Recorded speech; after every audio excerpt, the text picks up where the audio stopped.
What's up, everybody? I'm Carter Brady, and just figured I'd make this video to just showcase some of the things that, if you're interested, you may want to hear about what came into the album, the process overall, as well as some of the details behind my songwriting, influences. You know, for myself as well as all of you, I figured it would be cool to put a little documentary interview together of me just sort of talking about things that if you do take a listen, which would love you to if you really would like to, you know, check it out, really appreciate it. But again, just wanted to share some of the things that came into putting it together. Anyway, I think that first thing I'd like to sort of talk about is like overall, like what came into the process of putting this album together and the nuances and just overall the experiences that kind of got it to the finish line. And I've been playing guitar since first grade. That's always been my main instrument. But, you know, more recently got more comfortable singing. You know, a lot of people don't really know. It's like, oh, how did this person get better at this? And it's like, I mean, it is practice, but you know, for me, I wasn't born with the greatest voice, but I really worked at it and just found ways to, through the teacher I have, also started taking some drumming lessons with Goldsmith, who's been an awesome mentor, and just cool to be able to take lessons from someone that you listened to growing up. And drumming is a thing too, like certainly not ever going to be my main instrument, but I think that it's cool for me now that I'm getting more into like a focus on songwriting and recording. Now I can find ways to implement a lot of the things I'm hearing in my head, and certainly not technical, certainly have a lot to learn, but now I feel confident laying drums down on a song and playing all the instruments if I do have an idea for something. And it certainly was cool in that regard because you know, this whole record kind of showcases different parts of my songwriting. I think that I'm definitely really proud of my drummer, Sam, who also mixed and mastered this record. You know, I organized some time to go into the studio with him and our bass player, Mike, and did 4 songs and then kind of did a few different sessions. That's sort of how it was, like just find the time to get together. We're kind of in the process still. To be honest, the album is technically not finished, but it's 99.9% done. The fact that I continue to send him mix notes via email because he's just like, dude, this is definitely done. But I'm like, I try to have a good balance of being not a control freak, but also just like, it is the music I make and I want it to come out a certain way. So I'm working full time in marketing advertising 9 to 5. And so I'm using this money I'm making in my job to fund the record. It's also not technically a 9 to 5 because I work with the team on the West Coast. So definitely it can go a little later, but I guess that proves my point to the fact that like, it definitely can be challenging to balance both music and your day job. I think that there's definitely pros to having both because I think both complement each other so well. And my job is like very centric around creative, and like I think that, you know, being able to still be creative throughout the week is still, while it can be draining and, you know, it's hard to give yourself and save energy for the thing you love, which is the music and the passion you might have in anything you do. It still really does ground yourself, and there is stability in both to be able to, you know, if you stay organized, you can make it work. And I think that's sort of how you got to be. And, you know, you set the time for it, and you have a schedule, and you say, okay, I might have to make a sacrifice. I might not be able to hang out with so-and-so, go to a movie with them or whatever it is. But in general, you make time for it. And a lot of people don't think it's possible, but I'm here to tell you it's possible. And if you want to make a record while working a 9 to 5 marketing job, you can do it. So you heard it from me first, or maybe you heard it for the 1000th time, and that's fine. But so Blue Reverb is the first studio album that I ever officially released. Released it in 2021 during COVID. It was definitely like a very interesting record to make. It's always going to be near and dear to my heart, but in some, it's definitely like, you can hear the title Blue, and a lot of people associate Blue like you got the blues, or you're kind of in like a tough spot, like emotionally or whatever it is. It definitely, you know, the reverb part of it, I thought was Blue Reverb. I thought was a cool name, but Reverb. A lot of the songs kind of have like a lot of reverb in the mix. It's different than Shopping Cart in the fact that because that album, I really leaned into my jazz indie influences. They're not as centric around the popular melodic phrasing that a lot of like more, I guess, like mainstream rock may have. And so I think Shopping Cart, I purposely tried to let myself write songs with a little bit more of like basic chord progressions, if that makes sense. Basic and simple, like honestly, there's nothing wrong with a song being simple. If anything, it's like a lot of times it can be better, less is more. And I think that's the approach I definitely took for this record, was just to really hone in on simplicities where I could. And it's a little bit more of a departure away from what I did on Blue Reverb. And I think a lot of the songs are a little bit more like, it's a little bit more of a variety, if that makes sense as well, of just like, you've got, I think Shopping Cart, what I really wanted to do was write an album where all the songs did have some similarities, but they all were different. And I wanted them all to be good. Like, I didn't want any to be like, just that's on the album, because I did really want to be confident with all the songs. And like, I wanted it to be like a no skip album and just be showcasing the best of my work to this date. And that's partly why I waited a few years to release an album, was like, I've been writing and writing and writing. And there's a ton of songs actually that didn't make the record. And this is the first time ever where I can say with confidence that like, I had to show people the 25 or whatever songs that I wanted to choose from, because there's definitely a lot of songs I could have been like, that was the one to put on the album. Someone might have thought this one should be on the album. So it's like, it's all subjective, but at the end of the day, it kind of helped me formulate, okay, this is my final decision. These are the 13 I'm keeping. And so Blue Reverb, I maybe had like one or two extras, but it was like, I was sort of writing as I went along for Blue Reverb, whereas Shopping Cart, I kind of had the songs and I was like, okay, this is my body of work. This is what I'm going to show people. And people gave some feedback and vetted for me, and used just close family, friends and whatnot. If I had to pick a Mount Rushmore for this album in terms of influences, I'd definitely say Foo Fighters is definitely the main one that comes to mind, particularly Color and the Shape Foo Fighters, all that 90s stuff that we love and that I grew up listening to. You can definitely hear it for sure on Fit In and Go Home and Invincible. I'm absolutely in love with the drop D tuning, and you'll definitely be hearing that a lot more. Not too much, but you'll be hearing it a lot more in some of the other songs that I'll be releasing in the future. And I literally just told myself, I'm going to make it a point. How many songs can I write that are album quality? And they're all different. Fit In's a little bit more of a fast rocker. Go Home is a little bit more pulled back, but both of those, you can definitely hear the similarities and hear the influence from Foo Fighters for sure. The next one I definitely would say is Smashing Pumpkins.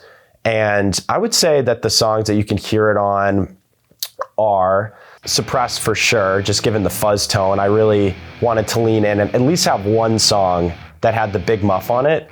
I also use a fuzz factory, but those two fuzz pedals together just create this massive sound that I really wanted to emulate and just show that I love this band. I love Billy Corgan's songwriting, and particularly Siamese Dream is one of my favorite records ever. So the next two I would say for sure are Oasis and Radiohead, 100%.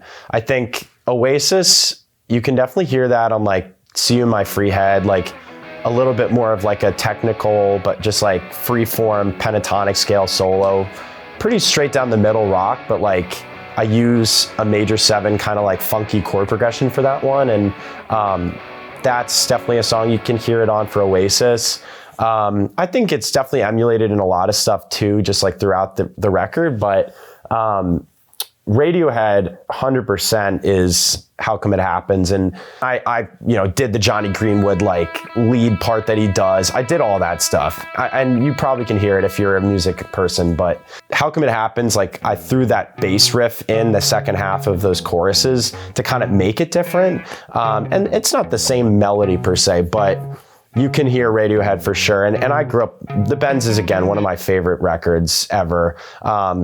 it's not that I don't like electronic Radiohead, but if you had to ask me my favorite Radiohead record, I wouldn't even say OK Computer. I think The Bends is my favorite. And if you're trying to come out with an album that sounds like it came out in the 90s, why not listen to the music that you grew up listening to and use that as real-time inspiration? And I think that's sort of what happened there. But so this studio for sure is definitely a place where I like to get my ideas down and essentially just get the basis of, the songs. And I'll record in Logic Pro. That's what I use. But I typically just record guitars, bass, and vocals here. All the drum stuff, I've just decided, like, my drummer Sam has an amazing studio just north of here where we record all the drums, and it's literally a drum studio. So this place is definitely more so where I write, as well as at my apartment in the city. In terms of like my music schedule and how I fit it in post work, I'm in the city, usually Monday through Saturday or Sunday. Rare times I'll be home, I guess other times, but I'll go to work, I'll get back. But the music comes in when I, might sit down and, for example, I put together all the lyric videos for Shopping Cart. So might not be recording, but I'll sit down and be like, all right, I'm going to bang out, go home, grocery store, a few lyric videos for an hour. And then I might be like, all right, let me fix this touch up on a music video or provide feedback to my drummer Sam's mix notes for the recent songs that came through for Shopping Cart. That's typically what I do in the city. I like to do those things, like logistic things, and I'll come home on a Sunday and that's what I'll do. I'll just, I'll sit down, and if I have a song I want to lay down, and if it was for Shopping Cart of the 13 songs, I'd sit down and be like, all right, I'm going to record Go Home today. And I'm going to sit down. Maybe I already had it ready to go. Usually I do. If I'm ready to record something, I'll have it all fleshed out. And then a few parts I might flesh out while I'm doing it. And I like to be a spontaneous person with it. And so I'll sit down and I'll record the rhythm parts. I'll record usually the bass, throw it down so there's a little more meat in the mix when I'm recording vocals, because you want to be able to deliver your best vocals, which the mic's right up there. I have a TLM 103. Ultimately, I think that being able to come home on a Sunday and record music when you're able to, let it sit for a bit, send it off to Sam when it's ready, go into the Koop, his studio, to record the drums, or have him record drums and my bass player Mike play with him so the parts are locked. That's all there is to it. It's here, it's at the Koop. I definitely like to stay organized, but I'm sure, like a lot of people, I like to just kind of record voice memos. I'm definitely very spur of the moment. If it comes to me, it comes to me. And if I'm here on a Sunday, sitting down with the acoustic guitar, often that one right there, I'll just sit down right here and just give myself 10, 15 minutes before I may have something I wanted to do in my head. I might just be like, wow, this just came to me, all right, let me roll with this. Or you kind of can just tell. And at this point, I've been writing songs for the past few years and really leaning into it now and feeling confident. You kind of just know when you have a progression or some riff you come up with, if it kind of not tears you up, but if it just gets you in a feel emotionally, you kind of just start playing it a bunch of times so you don't forget it. And then you put down the voice memo. This is what I do, at least. And I'll put the voice memo down, and then I'll be like, okay, if I can write enough of this progression, this is the chorus or this is the verse, put it all together. If they lock together at the same time when it comes to your head, those are usually the songs that finish up pretty quickly, for sure. Just because you already have a lot there, and if you can ride that melody out and kind of improvise, if you will, when you're doing that, almost jamming with yourself is the best way to describe it. It's a weird thing, but it's that feeling that you get when you're sitting down that just, sometimes. And most of the time though, I'll write a song, shelve it for weeks, and just title it in my voice memos so-and-so idea or whatever it is, and then make sure I remembered enough so that next time I'm here, I'll record it on Logic. It allows me to save money, but I also like to be able to record things here, partly so that I have control over how things sound. And not that you don't when you go into a studio with a band, but given I'm a solo artist, part of the reason, and one of the things I do value, and I take advantage of is the ability to be super precise with everything before I ever release it to anyone or say, this is ready to be recorded and give the tracks away. Like, I'll get to every little detail, I'll get it down, and I might record something and then come back to it later and add to it all here. But this is just a great place where I feel comfortable.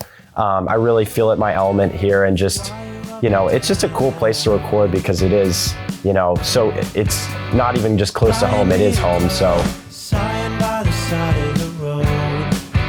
Yeah, so I think a lot of the stuff that you hear on Shopping Cart definitely is centric around like guitars, and my music is just very guitar heavy because that's my main instrument, but there are some other instruments featured on Shopping Cart. We've got a mandolin on Invincible that I played. I don't know where it came from for me to decide to do it, but I think the reason was because I'm taking guitar lessons still with someone I literally started taking with in 8th grade, and I decided, I was like, hey, actually, Peter, like, would you mind showing me how to play mandolin? And he was like, yeah, sure, why not? And he's an incredible mandolin player. And so he started showing me some stuff by Bach and a number of different artists, a lot of classical contemporary. And one day I wrote the part for Invincible on guitar, and I guess I had my mandolin with me in the city where I do a lot of the lessons remotely. And I just picked it up and I was like, you know, Goo Goo Dolls' Iris has this great mandolin part and it's a rock song. So how can I implement this into one of my songs? And I was sort of like, okay, will probably be pretty simple because I can't play mandolin that well. But I did find this thing that I really liked that just added a lot of color to the chord progression.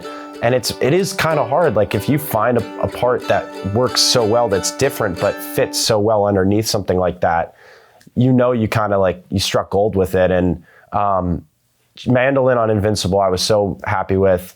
The other instruments, I do a little bit of like synth, literally I just use the crappy Mellotron on Logic, but it served for me and it works. And so I just use literally my laptop keyboard and it was perfect. And I did that as well on Blue Reverb. So there's definitely some continuity there with the sounds and those choices of plugins. Another instrument on Invincible is cello, actually. I got Lori Goldston to play a really nice cello part that plays the same thing as the Mellotron. So those two blend together really well. And Sam, my drummer, mixed it and did such a great job of getting those levels. But ultimately, that song is where a lot of those instruments are featured. I think the rest of the album, you definitely have a little bit of like some synth stuff and See You My Free Head, but for the most part, the album as a whole is very guitar heavy. But I own that and I'm really happy with it, and I wouldn't do it any other way, So I decided to name this album Shopping Cart, partly because everybody calls me Cart, like that's kind of my nickname. And so I thought it was kind of cool being a solo artist, harder to like get clear-cut branding ideas, and like bands have it all built in their name. It might be like Nirvana. It's like you can work with so much there, and you might have the fonts and for all the stuff. Shopping Cart, on the other hand, it's like, if you can't do it because you have a name as a solo artist, lean into the album and make that kind of the branding center. And I decided, like, thought it was a cool idea for a name, just partly because of the nickname Cart, having that, but also because Shopping Cart, one thing I really thought was a cool concept that I wanted to lean in on was Shopping Cart. Basically, if you think of this analogy of when you go to a grocery store, you're shopping for a lot of things. You might be getting cereal, you might get milk, you might get an orange, whatever it is, it doesn't matter. But the point being, I really wanted the album to have a lot of different influences and styles. I wanted every song to sound different to an extent. And so I kind of felt like, think of the songs and the album itself as like literally like a shopping list, and you're going and you're putting all these things in, and it's like each song kind of brings something different to the table. And so I feel like it might sound like a far-fetched analogy, but it certainly all wanted to, have it centered around like grocery stores, and one of the songs is called Grocery Store. So like, it's not a full-fetched concept album because I don't have like all that Beatle-y, like, sound effect tracks and stuff. But, I think that grocery store shopping cart, nickname cart, and the idea of having different styles for all the songs, and it kind of coming in and you throw it all into a shopping cart, and it's, you know, you're going and you're getting it all different. I thought it kind of made sense, and it definitely, like I said, really allows for me to like lean into the branding with something. And you know, I'm wearing a shopping cart t-shirt right now, and go buy one, by the way, if you desire to. But yeah, so ultimately nothing super deep about the meaning, but I think like take it at face value, it's shopping cart. There you go.